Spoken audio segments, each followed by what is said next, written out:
इसके बाद है हमारे पास ग्लैंड्स, ठीक है। तो जैसे हमारे बॉडी में चेंजेस आते हैं तो वो उन सब के लिए कौन जिम्मेदार होते हैं, हमारे जो हार्मोन्स होते हैं वो जिम्मेदार होते हैं, ठीक है।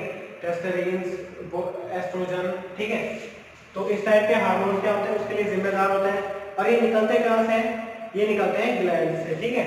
तो glands is nothing but a gland is a group of cells is an animal body or human body that synthesize substance means hormones, ठीक है, for release into the blood stream, ठीक है। तो ये दो टाइप के होते हैं। तो मतलब ये जो सारे ये सिंथेसाइज करते हैं उन सबस्टेंस को, हार्मोन्स को, और क्या करते हैं, रिलीज करते हैं जब जरूरत होती है, ठीक है।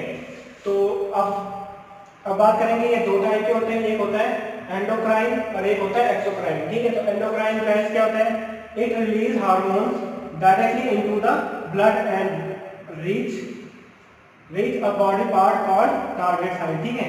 अब ये जो एंडोक्राइन ग्लैंड्स होते हैं ये क्या करते हैं, सिंथेसाइज सब्सटेंस को, सिंथेसाइज हार्मोन्स को क्या करते हैं, सीधे ब्लड में क्या कर देते हैं, रिलीज कर देते हैं, ठीक है।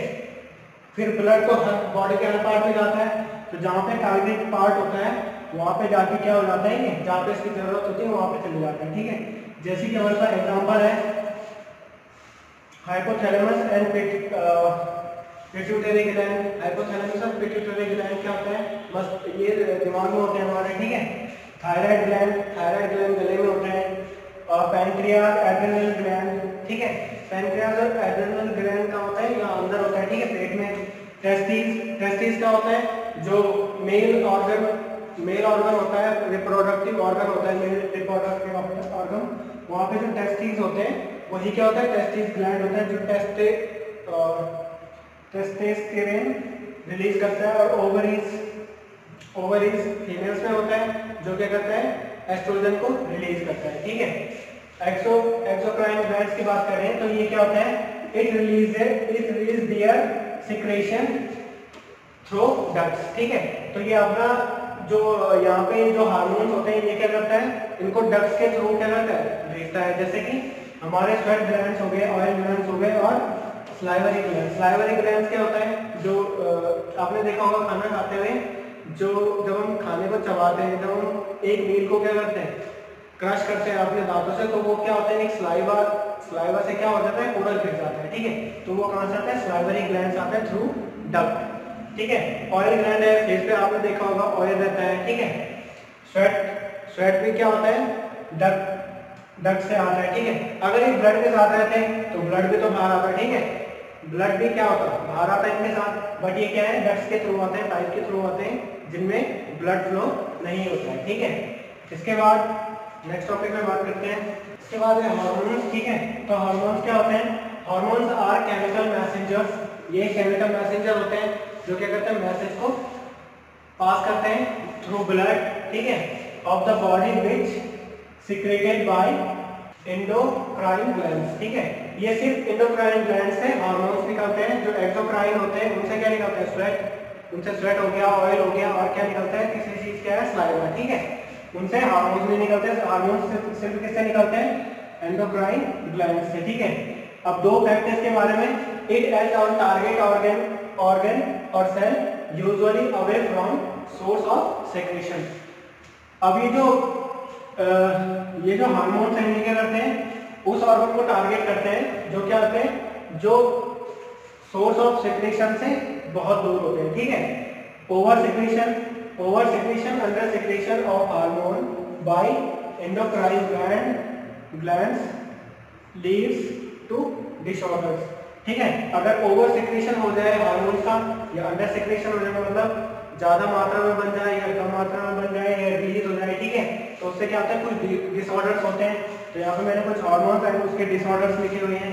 जैसे यहाँ पे क्या है, ग्रोथ हार्मोन है, तो ग्रोथ हार्मोन्स क्या होते हैं, ग्रोथ हार्मोन से अगर ये बढ़ जाए, ग्रोथ हार्मोन बढ़ जाए तो जाइंट हो जाएगा, जाइंटिज्म हो जाता है, ठीक है। और अगर ये कम हो जाए तो ड्वार्फिज्म हो जाता है, घोड़े थोड़ा छोटे होते हैं हाइट में, ठीक है। थायरॉक्सिन बढ़ जाए तो जियोट्रेन हो जाता है, ठीक है। एड्रेनलिन अगर ज़्यादा कम हो जाए तो सॉल्ट इम्बैलेंस होता है, नमक जो बॉडी में क्या होता है, सॉल्ट होता है ना, वो इम्बैलेंस हो जाता है, ठीक है। टेस्टोस्टेरोन और एस्ट्रोजन जो होता है ना, तो टेस्टोस्टेरोन किससे निकलता है? टेस्टिस से निकलता है, मेल बॉडी से। तो अगर ये कम या ज्यादा हो जाए तो क्या होता है? कम हो जाए तो क्या होगा? absence of secondary sexual character. तो मतलब जो बियर्ड वगैरह आती है मेल्स में वो कम आएगी, ठीक है, उनकी बियर्ड हो गया, उसके अलावा क्या है, बियर्ड हो गया, उनकी जो वॉइस है वो क्या होगा? चेंज नहीं होगा, ठीक है। एस्ट्रोजन की कमी हो जाए तो ये गर्ल्स में होता है, एस्ट्रोजन ओवरी से रिलीज होता है, ठीक है, इसमें कमी आ जाए तो क्या होगा? उनके जो हिप्स और ब्रेस्ट जो बढ़ते थे वो भी क्या हो जाएंगे? नॉर्मल, उनमें बैलेंस नहीं रहेगा, ठीक है, अफेक्टेड हो जाएंगे वो।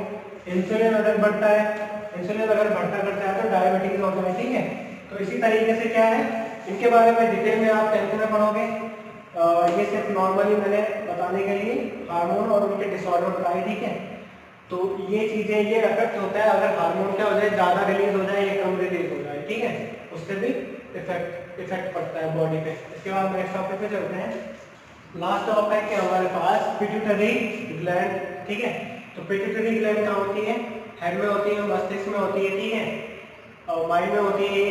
द मास्टर ग्लैंड, इसे मास्टर ग्लैंड बोलते हैं because pituitary release many hormones which in turn control the activities of all other glands, ठीक है। तो ये ऐसे हार्मोन्स को रिलीज करती है जो क्या करती है, और सारे जितने भी ग्लैंड्स हमारे उनको क्या करती है? कंट्रोल करती है एक तरीके से, ठीक है। तो इसलिए इसे क्या बोलते हैं? मास्टर ग्लैंड बोलते हैं। इसके बाद हम क्वेश्चंस करते हैं।